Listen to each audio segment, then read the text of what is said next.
नमस्कार दोस्तों, स्वागत करते हैं हमारे चैनल पंडित जी प्रिया में। दोस्तों, जमुई जिला में एक बहुत बड़ा घटना हो गया है।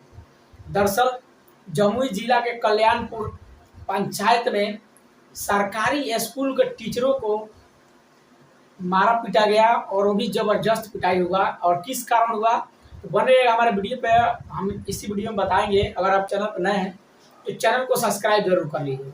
दोस्तों, मैं आप लोग को बता दूं कि कल्याणपुर पंचायत में जमुई जिला के उसमें क्या क्या हुआ। दरअसल एक जो दबंग व्यक्ति है जिसका नाम राजेश यादव है, वो राजेश यादव शिक्षकों से एक शिक्षक से लगभग 2 लाख का फिरौती मांगता है। और किस बात का फिरौती मांगता है, जैसे रंगदारी समझ सकते हैं। वो रंगदारी मांगता है कि हमको रंगदारी दो, नहीं तो तुम्हारे साथ बुरा हो जाएगा। लेकिन शिक्षक पैसा नहीं देता है, जिसके वजह से स्कूल में जाकर चेकिंग करता है और चेकिंग के दौरान काफ़ी ज़्यादा मारपीट होती है। वहाँ बच्चे भी बताते हैं कि यहाँ राजेश यादव आए थे और शिक्षकों के साथ बहुत ज़्यादा मारपीट किए। लेकिन वहाँ शिक्षक रो रो के भी बता रहे हैं बहुत ज़्यादा मारपीट हुआ।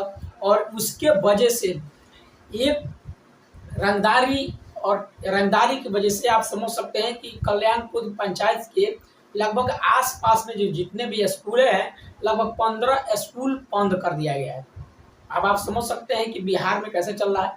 बिहार में सुशासन की सरकार, वहाँ भी रंगदारी जैसे डिमांड। आप क्या समझते हैं कि बिहार में ऐसा ही चलता रहे? और सुशासन की सरकार में वहाँ सुशासन यानी शासन के प्रशासन वहाँ कर क्या रहे? क्या आखिर में ऐसा क्यों हो रहा है? वहाँ अगर कोई व्यक्ति जेल से छूट के आता है, उसके बाद से रंगदारी मांगना चालू कर देता है, तो आप क्या समझते हैं कि बिहार में ऐसे रंगदारी चलते रहेगा या नहीं चलते रहेगा? ऐसे शिक्षक जो पढ़ाने जाते हैं, अब वो समझ सकते हैं कि वो शिक्षक कहीं भी नहीं जा पाएंगे जो ऐसे सूरत हाल रहेगा तो। लेकिन वहाँ के जितने भी पब्लिक है, सब पब्लिक भी बता रही है, वहाँ के स्कूल टीचर भी बता रहे हैं कि इनके साथ मारपीट किया गया और 2 लाख का फिरौती मांगा गया।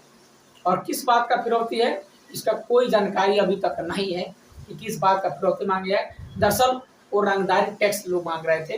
अब आप समझ सकते हैं कि टीचर से भी रंगदारी टैक्स मांगा जा रहा है। तो इसके बदले आप क्या समझते हैं कि क्या ये सही है या उचित है या अनुचित है? आप कमेंट बॉक्स में जरूर बताइएगा। शिक्षकों के साथ एक गलत व्यवहार किया गया, जिसके वजह से 15 स्कूल बंद कर दिया गया है और 15 स्कूल में शिक्षक नहीं जा रहे हैं। आप इस बात से क्या समझते हैं कि 15 स्कूल अगर ऐसे बंद हो जाएगा बिहार में, तो आखिर में सरकार इसके ऊपर क्या कदम लेगी, क्या कदम उठाएगी या नहीं उठाएगी?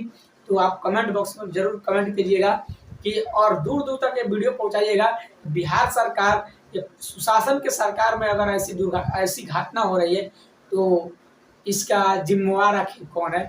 कमेंट बॉक्स में जरूर बताइएगा। मिलते हैं किसी नेक्स्ट वीडियो में, तब तक के लिए दीजिए जवाब।